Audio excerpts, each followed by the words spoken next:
فهو يعني لحقه فرعون فاضطرب موسى، فأمره الله سبحانه وتعالى أن يضرب البحر بعصاه، فانفلق البحر كالطود العظيم، والماء وقف كالحائط العظيم.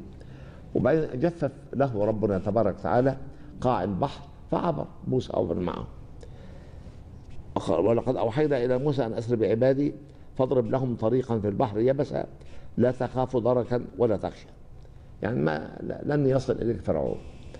القصة بعد ذلك عرفنا أن غرق فرعون وجنوده لأنه طمع أن يمر وراء موسى كما مر موسى ومن كان معه، فربي أطبق عليه جانب الخليج فغرق فرعون ومن معه، وربي نجاه حتى يكون عبرة لغيره.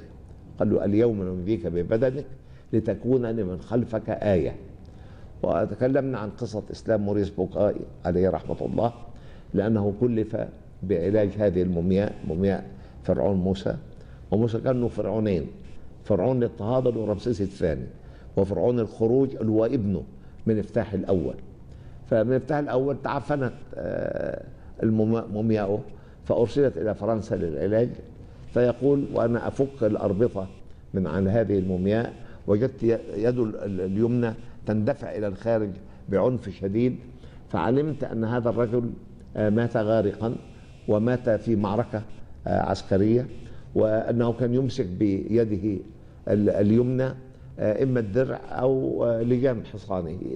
فيعني لما مات يعني شنجت اليد بهذه الصورة، ولما جم يحنطوه يعني أرغموا هذه اليد على الالتقاء على الجسد ولفوه بالختان الذي كانوا يلفونهم به. وكتب تقريبا بذلك، وعندما عرضوا على المصريين ضحكوا قالوا كلنا نعلم ذلك، من أين تعلمون؟ ذكر له هذه الآية اليوم ننجيك ببدنك لتكون لمن خلفك آية. فكانت سببا في إسلام طبيب عظيم أستاذ في جامعة السوربون اسمه موريس بوكاي بسبب هذه القصة. وكتب 3 كتب، كتب موسى والفرعون، وكتب التوراة والإنجيل والقرآن والعلم، وكتب خلق الإنسان في الكتب المقدسة.